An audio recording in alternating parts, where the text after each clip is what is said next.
How's it going, everybody? Welcome back to another Satoshi Club video, where today I'm going to explain everything you need to know about VC funding, venture capital, what it is, why they are entering the crypto world, and how you can, learn a little bit more about VCs online. So let's just get straight into it. VCs are venture capital firms. They're different from private equity, hedge funds, angel investors. There's a lot of different ways to actually invest in a startup or invest in a company, including ICOs, IPOs, going public, not going public, private ownership, and all this stuff. But VCs are looking into crypto increasingly more and more through the past few years. Now, you guys know that there was a massive ICO craze back in 2017, where a lot of crypto projects were just simply initial coin offering, go public, the bull is there, hype was there. A lot of projects actually made a lot of money this way, but there also was a lot of scams, first and foremost, and second of all, that craze kind of died down because investors are a little bit more careful right now.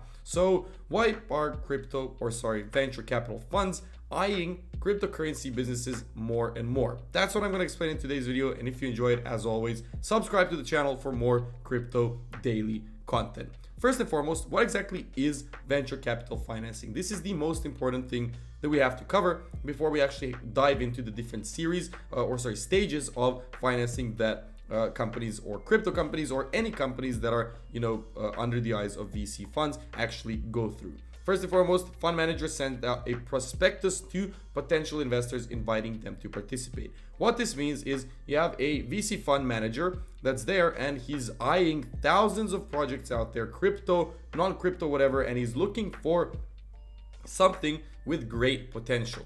And why is he doing this? Well, because he wants to pitch his investors this project. Hey guys, and obviously a VC fund is made up of a lot of smaller investors. They all put their money in the VC fund, and the fund manager decides where the money goes by looking through thousands of projects, letting their investor base know of different options, and the investors that choose which option they choose, that's the option that the fund manager is going to go with. So startups usually take the VC funding route when they're not ready to go public just yet, when they are not large enough community, not large enough marketing, not large enough market power, but a really good idea. And with the idea is where everything starts. But before we get into the stage 0 or pre-seed funding, you got to know what the pick and shovel business model actually is. It's organizations that are crypto-related businesses that provide derivative services to the same user base. And this is something that VC funds have recently gotten attracted to, because they see, you see a lot of DeFi stuff online and they're all pretty successful in a bull market. So why wouldn't we just rinse and repeat and back this other DeFi thing that has the same exact thing as the first DeFi thing, but a little bit better? And that's what VC funds are doing, and it's called the pick and shovel model. So let's move on into the stages of venture capital funding.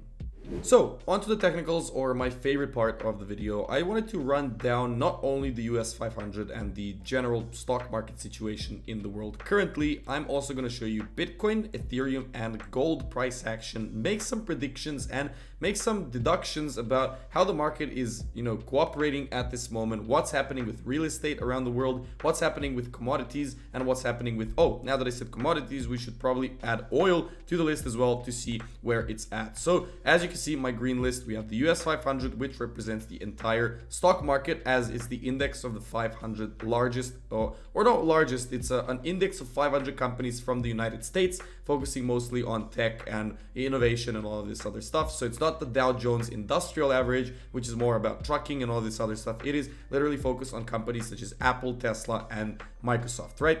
So we have the US 500, we have Bitcoin, Ethereum, you guys know about them.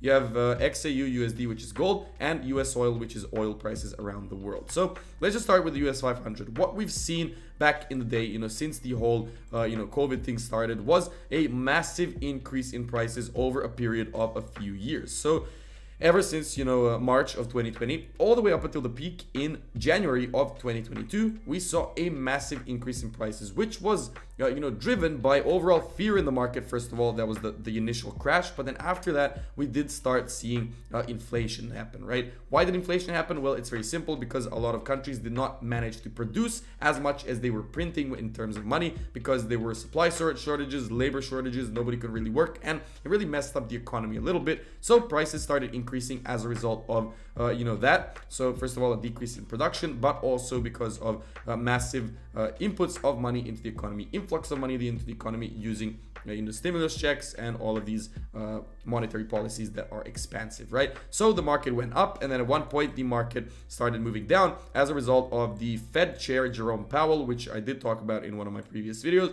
He said that they will start hiking rates, which means that as interest rates are increased, saving becomes more affordable, it becomes a better option, and a lot of more people will be saving their money in banks rather than spending it because they are getting a larger rate of return on that money. So what happens when you save money? Well, less money is being spent, less economic growth happens, and the market simply starts to fall. So the market started to fall since then, and that was just a little background to this whole story. We do see the market going on in waves, but we are not slowing down just yet, as what I can see right here is a fantastic head and shoulders pattern, right? An inverse one. So actually not an inverse one. So let me just show you. You have the left shoulder, you have the head, and you have the right shoulder forming right now. So where I'm waiting for the price to actually hit is somewhere around these fib levels right here to enter a short position on the US 500 and put my stop loss above this area right here, which was a significant spike in price, and aim down into the 3.2k level, because that's the next